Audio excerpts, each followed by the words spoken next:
Let's talk a little bit about, just trends and predictions. A lot of what keeps coming up is AI and machine learning at marketing. And so a lot of B2B companies are talking about this. And so we just love your perspective. How are you using AI and machine learning in your world at Salesforce currently? What's that look like?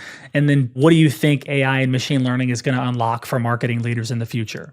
AI, machine learning, I'll put it in the bucket of automation as well. It's core to everyone's strategy, one way or another, whether it be how do you drive next best action, or is this something that can help through the creative process, maybe message testing, etc. And candidly, there is a team of people, in the marketing organization, which are purely focused on that on a daily basis. And I'd go as far as it can also go as deep in automating things like your reporting and ensuring that you're getting the right information to people at the right time.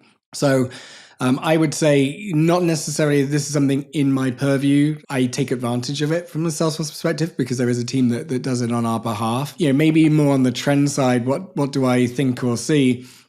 I mean, I do think it's going to become more core into what we do. Machine learning homes in on something, whereas the marketer should be honing on that thing. And I think the combination of the two together is where the magic happens. I remember 10 years ago, it was 10 years ago, we were working on, automation of different creative assets and also on, creating ads in real time, changing messaging on real time based on, click-through rates, etc. It's only getting better and more.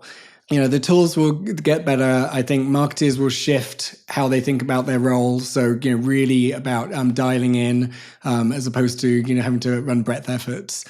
But as much as automation is fantastic, and I think it is, I think we've got bigger challenges as marketers to be thinking around. So I think first-party data is, you'll hear us talk about this a lot at Salesforce. It was one of the reasons why I knew Salesforce was a place that I wanted to invest in as a CMO, but also I wanted to be as a CMO because it is the 2 to 3 steps ahead. I mean, now it's real, but it's the 2 to 3 steps ahead of what we all have to solve for that I don't think people quite yet recognize.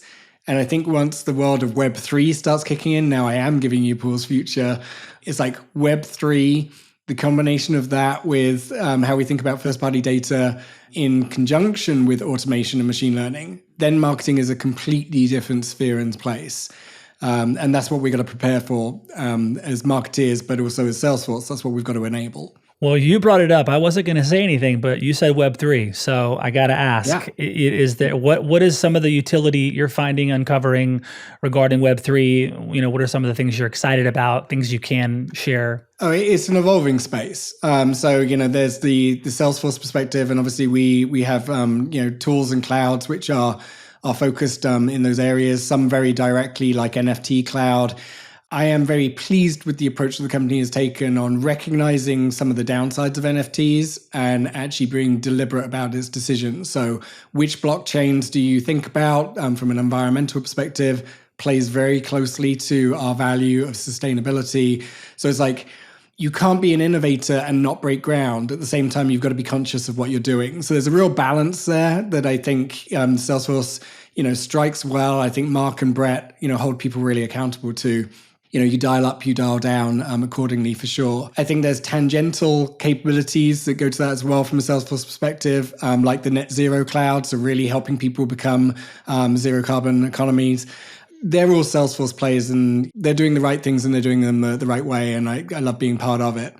From Paul's personal perspective, I would be regurgitating what everyone else has said for the last 18 months, which is we are back at the days where people recognized the internet was about to happen.